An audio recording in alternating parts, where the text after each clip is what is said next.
Mountain Energy, and she has 25 plus years experience for utility and energy consulting business.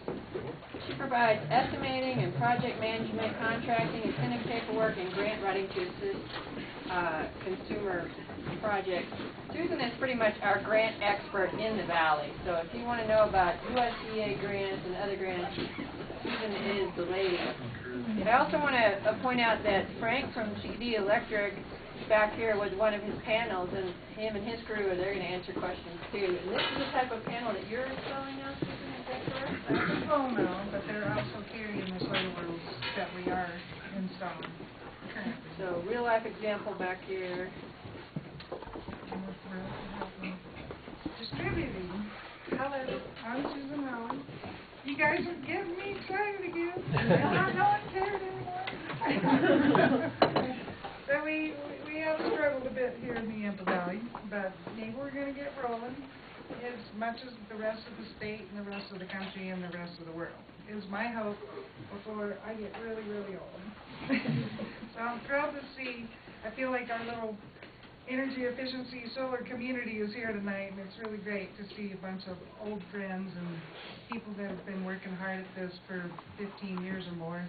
And I'm very excited about the young people that are involved in this, and Colin, McCaulley, and Michael Poneman are my installers and major players on our staff and helping us figure out all the changing equipment and incentives and utility rules, and it's a complicated picture, but they're doing a great job, and that's been really fun.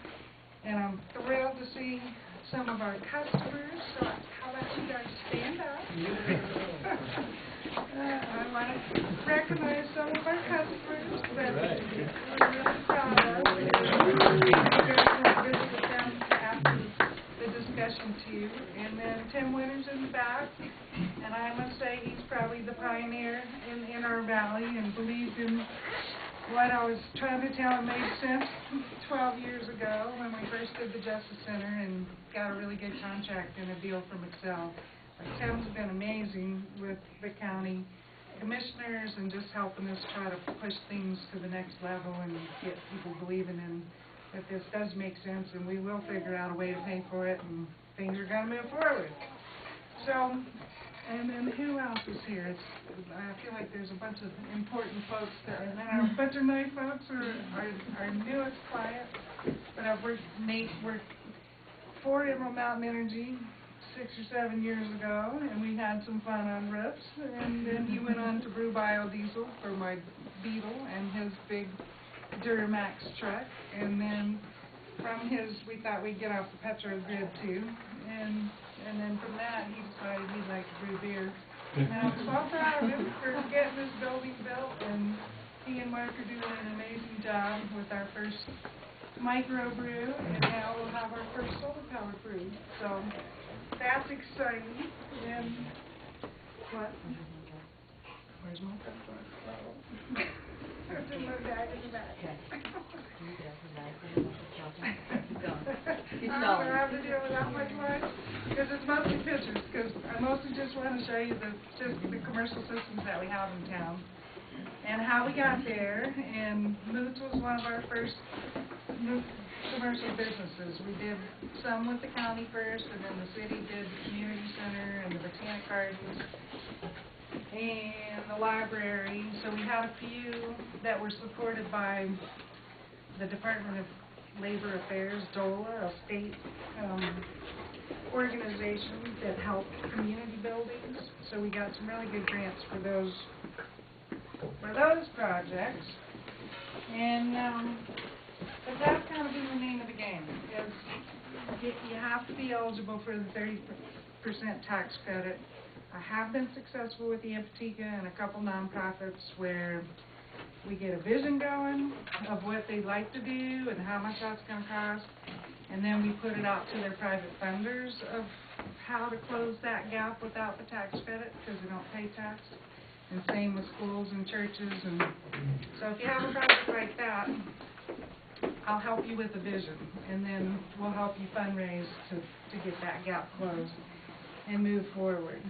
But the other normal businesses get the 30% tax credit, then they were able to get a USDA 25% grant, and that's offered to rural Colorado. You have to be a 50,000 population size town, so because we're that small, then it's considered a rural development project for USDA, so that's been a great source of funding. And then, as a commercial business, you get to depreciate that equipment on an accelerated basis. So when Moots did theirs, it's a 9 kW system, and we were right around $70,000 total project cost. And by the time they took all their incentives, and you have to basically pay for your system up front, and then get these incentives on the back end. So I worked with Mike here, and he was really great to believe that this could work, and that he put his money up. And the same with butcher knives. Like it's scary for all these businesses to think they put this up, and then am I really going to get a check from USDA, and am I really going to get a full tax credit? But it's worked beautifully for all of them. And we stress about it as we go through the process. But it works, and it's been a good thing. And Moots ended up paying about $7,000 out of their 70, because at the time we also had $1.50 a watt from the governor's energy office for about 18 months from the state, and we don't have that now. But that's what moved probably 6 or 8 commercial projects in that time frame. Okay, so I'm just going to go through this quick and mostly show you pictures. And that's our list of, I won't read them all because I've got some pictures that'll explain them. But that's our list of commercial projects in the valley, which is, we're getting there. And in total, we've installed about 161 kilowatts, which is about 50 projects in total. My hat's off to Kevin in the Solar Garden, because all in one deal, Kevin managed to build 500 kW in Craig, which is amazing. And so I really love the gardens too, and I hope we have all of the above and quite a few more in the next few years. But this is Oakstone Farm, and they basically are powering a big greenhouse that some of you may have visited behind the middle school. And it has a climate battery system, a kind of a high-tech but low-tech heating system for this greenhouse.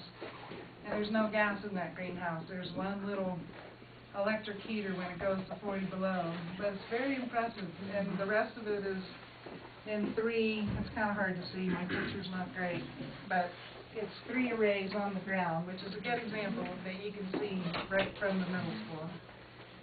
And so this is kind of how the numbers work out. On now a 10 kW system that costs 70-some thousand. In 2010 we installed Moots. Butcher knives is a little more complicated because we're hanging those panels off the south wall because their roof is not quite steep enough, but it's not flat. We're going to work on the next roof when they build the next building. So we're spending a little more in racking and that sort of thing. But we're down, we were at about $8 a watt when I started 12, 15 years ago, and now we're under 4 to 5 is generally the range. So the price of equipment's come down, let's call it 100% or 50%. We're half our cost that we were even 6 years ago. Whether that'll keep going like in that, I don't know if the price will go down much more, but I think they're going to take a jump in efficiency in the modules, which will be a big improvement too. But there's the total cost of the system, which is probably hard for you guys to see in the back, minus the grant, minus the tax credit, minus the depreciation benefit, which is a big number, but kind of has to be worked out with your own accountant based on what your numbers of your business look like. And then that's what you're paying out of pocket.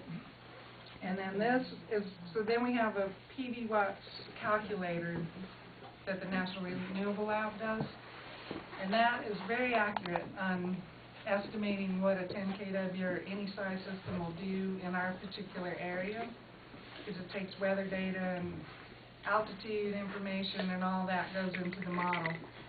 So all our systems, we monitor probably 10 of that list of commercials, and they're all producing at the PV watts estimate or better. And I'm really proud of that, because when I first came to town, they were like, oh, it's too snowy, it's too cloudy, it's too this, it's too that. But we're doing fine, and we're doing as well. We actually do as well as the Front Range. We don't do quite as well as Alamosa, which is the sunniest part of the state, but we're not far behind. So I like that part. I feel like our generation, we're doing fine. And then that's about what it's going to produce, is about $1,700 a year, or over the 20 years is about $34,000, and you paid 11 something out of pocket. So again, you got to kind of believe in the long term, but if you can, it makes some sense. And that's, I get a report on most of my commercials once a month, and it'll tell me what they generated this month, last month, a month ago, same month a year ago, and then lifetime. And the library, I looked today, just hit 100,000 kilowatt hours, so they've generated $10,000 already with that system. And then it tells us like what's our max AC power, are we really getting the whole benefit out of our system, kind of number, how that relates to, if you would equate it to trees grown per year or miles driven in a car, how much CO2 that's avoided, how much NOxes and SOxes and we've avoided by, offsetting the coal plant. So we've had some challenges with our monitoring the last 6 months, where they've kind of sold the companies and the software, and so I'm not getting the reports as detailed as I used to, and we're complaining. So I'm trying to sort that out in the next few weeks, so we have good reports on all our systems. But here's our one at Yampatika. We have ground mounts, we've got roof mounts. We're going to hang these off of a wall. Flat Moots is a flat roof where we don't bolt into the roof. It's in a racking system that has pavers in a pan, so that's what holds it down on the roof, and it's like a rubber membrane type of roof. So we don't have to do a whole lot of damage. It's easily to retrofit a system in a building that's already built. It's helpful if we can do it in the construction process and get your conduit running the walls and that sort of thing, but it's not hard for us to do it to a building that's already built. The North Route Charter School did a great job. It's a 5 kilowatt system. These are 315 watt modules, some power modules, which are the biggest wattage modules on the market. They've got a 345 right now. And when I started, I think we had 80 watt modules. So we've gone from these 345s are a little bigger than an 80 watt module, but not a whole lot. So they're cramming more watts into a smaller square footage. And then they're also, we started at about 12% efficiency, and they're up to 22-ish.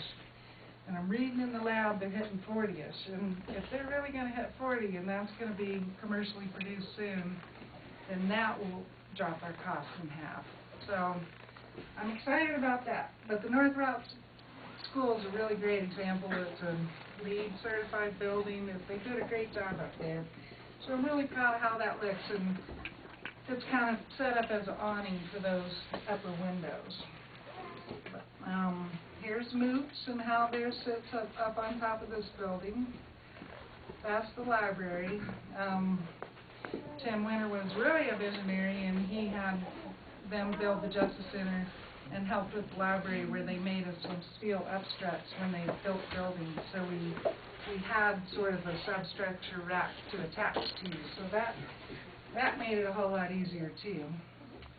And I love this one. I love getting the ranchers and the ag folks involved. And this is out in Hayden, where Heather Sterling's ranch, Elkhead Ranch, and she actually sold the ranch to the American Farmland Trust, and then the next day she called and she says, I just got $1.3 million in my bank account, and I'm ready to do my solar system after we've been talking about it for and I shouldn't say that, but I didn't tell you what that number was.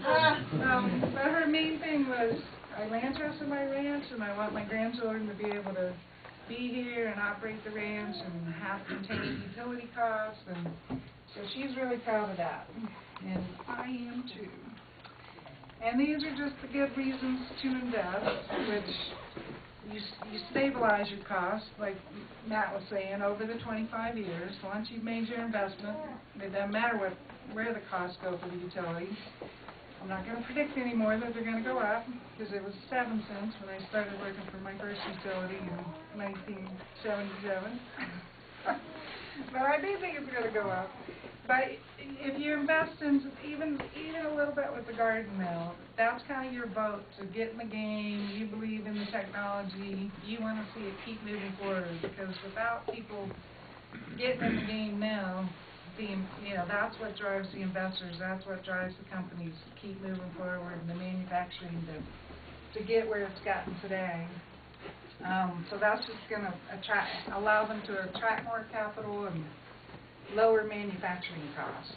And we are getting close to grid parity in many parts of the country. We have 8-cent kilowatt hours, but New York has 35 cents, Hawaii has 35-ish.